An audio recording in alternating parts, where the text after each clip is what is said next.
Et salut à tous, amis rétro gamers. Aujourd'hui, je vous présente un jeu sur la Sega Master System. Donc, c'est une console 8 bits, comme vous le savez. Donc, elle n'est pas très puissante comparée à la Mega Drive. Et je vous présente ce jeu parce que pour moi, j'ai eu une petite gifle quand la première fois que j'y ai joué en fait. Qu'est-ce qui s'est passé? Donc, comme je joue sur un linker donc de Krix, le Mega Everdrive X7, donc j'ai mes jeux favoris de la Master System et de la Mega Drive sur l'Everdrive. Et donc en fait, bon, pour résumer, avec ça, on peut jouer aux jeux Master System sur une Mega Drive. Et on peut jouer bien sûr à tous les jeux Mega Drive, mais pas aux jeux Mega CD ni aux jeux 32X. Les jeux 32X, on peut, je crois, mais il faut le 32X, évidemment. Donc qu'est-ce qui s'est passé? Quand j'ai lancé ce jeu, en fait, j'ai commencé à jouer, je pensais que j'avais mis la version Mega Drive. Parce que regardez ce qu'il y a à l'écran. En fait, quand j'ai vu le jeu, c'est tellement proche graphiquement de la version Mega Drive que je pensais que j'avais mis la version Mega Drive. Du coup, j'ai dit, mais merde, c'est pas la version Mega Drive que je veux jouer, je veux tester la version Master System. Je vous parle de la première fois que j'ai joué à ce jeu. Et en fait, j'ai été choqué, quoi. Mais regardez ça. Regardez ça, les amis, c'est incroyable. Regardez-moi ces couleurs, regardez-moi ce sprite qui est gros, qui est bien imposant là. Regardez-moi ces déplacements, ce scrolling ultra fluide, cette animation. Non mais on est sur Master System les gars. Regardez-moi ça, regardez les couleurs, c'est chatoyant, c'est vif, c'est incroyable. Bon alors on va faire une petite partie ensemble. Donc James Bond 2, bien évidemment, c'est un jeu de plateforme d'Electronic Arts. Je crois que c'est 2-3 gars qui l'ont fait. Et il a été porté depuis les temps immémoriaux sur toutes les plateformes existantes du jeu vidéo ancien et moderne. C'est incroyable, franchement, à part Street Fighter 2, qui est un jeu extrêmement populaire comparé à James Bond 2. Il n'y a pas de comparaison possible dans le sens où, si vous voulez, ce jeu, il n'est pas très très connu, mais il a quand même été porté plus d'une dizaine de fois à travers les âges depuis près de 30 ans. Depuis 30 ans, même plus de 30 ans, hein, parce que je crois que ce jeu-là est sorti en 92. Et donc ça fait, maintenant on est en 2022, donc ça fait 30 ans que le jeu est porté sur tous les supports. Dernier support en date, la Switch. La Switch, oui. James Bond 2 a été porté sur Switch.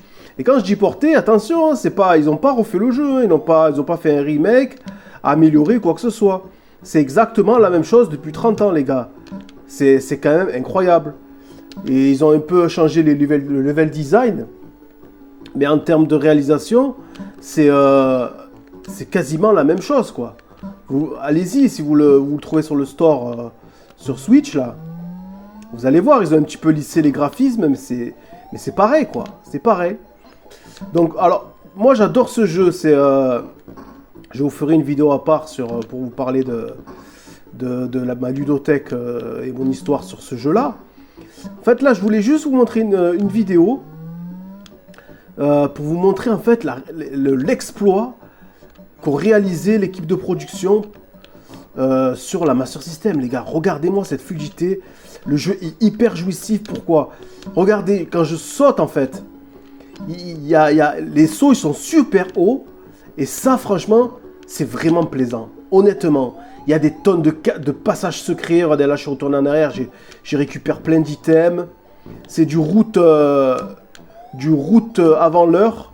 Énormément d'items dans ce jeu. Voilà, par exemple, là, je récupère les ailes, je peux voler, passer le scrolling comme ça, aller dans des endroits inaccessibles.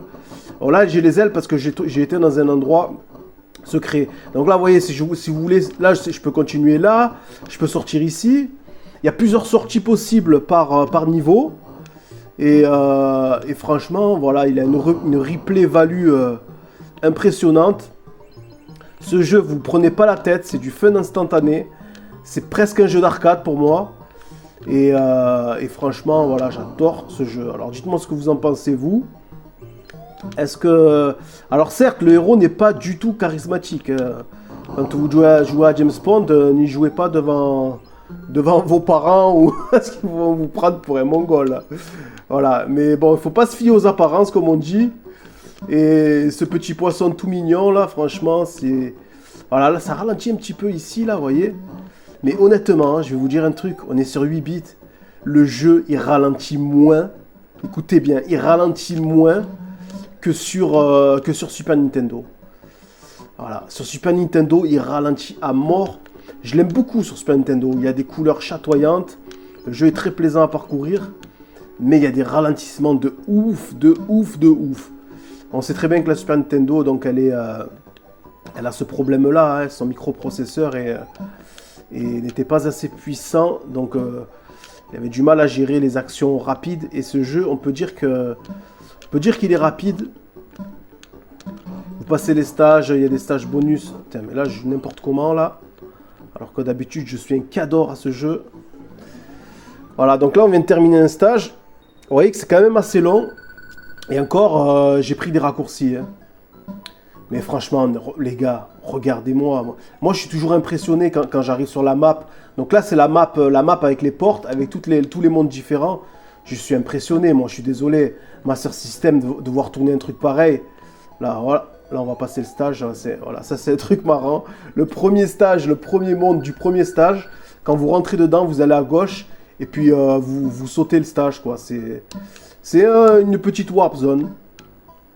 Alors, je vais vous montrer, par exemple... Bon, là, c'est la porte du premier boss. Regardez, je vais vous montrer... Pour vous montrer vraiment le défilement d'image, à quel point il est impressionnamment fluide et qu'il est à toute épreuve. On va monter tout en haut de la map.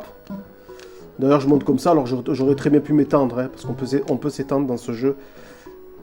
C'est la particularité de ce jeu. Voilà, on va descendre à toute allure, regardez. Regardez-moi ce défilement d'image. Regardez-moi cette fluidité, les gars. C'est un truc de fou furieux. Un truc de fou furieux. Oh, les bonus, putain, alors là, voilà, j'ai découvert un truc à... Hop, des vies, des bonus, hop, nickel. Allez, on va aller au boss. On va battre le boss. Attends, c'est là? Non, c'est pas là, c'est juste là, en bas. Hop là. Donc là, c'est le premier boss. Une espèce de nounours, là. Oui, je sais, l'environnement est un peu chelou, mais... Parce qu'il y a une histoire. Bon, c'est le Père Noël qui a volé les jouets des enfants, qui est devenu fou, en fait. Et... Donc, en fait, on est un peu dans le monde des jouets, des trucs comme ça. Moi, j'aime bien. C'est un peu particulier, les nounours, là, ils ont l'air un peu diaboliques là, mais non, ça va. C'est vrai que ça pouvait être perturbant quand on était gamin, mais aujourd'hui on est adulte et on n'a plus peur. Hein. On n'a plus peur des clowns et des nounours malfaisants. Alors voilà, donc là j'ai passé le premier monde, on va dire. On va aller au deuxième. En plus on peut choisir, je peux aller soit là. Allez, écoute, on va prendre celui-là. Voilà, hein, quoi dire de plus, les amis, j'adore ce jeu. Je trouve que la réalisation est exceptionnelle sur la 8 bits de Sega. Oh, n'importe quoi. Et franchement, regardez les couleurs là à gauche, là, le petit personnage là. Franchement, les couleurs... Non, les gars, franchement, sur NES, il peut pas y avoir un jeu comme ça sur NES. Je vous dis, c'est... La Master System, je pense que... Bon, celui-là, ce jeu est arrivé en fin de vie, donc elle était très connue et très bien exploitée. Mais honnêtement, si elle était super bien programmée, on pouvait avoir des jeux de dingue sur Master System. Honnêtement. Hop. Alors là, je vais vous montrer un petit passage secret là. En fait, là, vous n'allez pas à gauche, c'était tout droit. Et hop, vous allez continuer de monter. Et là, vous allez récupérer des vies. Voilà. Bien, écoutez, j'espère que j'ai rien oublié de dire. Le seul petit défaut de ce jeu, c'est... je trouve que les sons... Vous voyez, là, par exemple, voilà, je peux finir le niveau là. Ou je peux continuer en haut. Voilà, récupérer encore des bonus. Par exemple, là, il y a des vies. Hop. Là, il y a une vie. Et je peux aussi aller à gauche, récupérer encore d'autres bonus. Donc, je disais, les sons, ils auraient pu peut-être les faire légèrement de meilleure facture. Alors, regardez, là, les gars, regardez. Regardez le gâteau, là, les couleurs. Je vous jure, hein, je vous mets la version Mega Drive à côté. Même la version Super Nintendo, hein. Franchement, la Master System, vous voyez presque quasiment pas la différence. À part les fonds d'écran, là, vous voyez, les fonds d'écran, là, c'est des points. C'est un fond d'écran tout rose. Il n'y a que vraiment les fonds d'écran sur lesquels ça change, mais sur le reste, c'est très similaire. La version Master System avec les versions 16 bits et même 32 bits. Hein. Franchement, c'est très similaire, c'est un truc de fou. Voilà les gars. Ah ben voilà, on se laisse sur une mort spectaculaire. J'arrive plus à m'arrêter, je vous jure, j'arrive pas à m'arrêter. Il est trop bon ce jeu, il est trop bon, personne n'en parle. Je vais vous faire des vidéos que de ce jeu. Je vais vous monter toutes les versions existantes. Putain, mais il est fun ce jeu, je sais pas moi. Il est génial. Pourquoi personne n'en parle, merde? Allez, salut, ciao.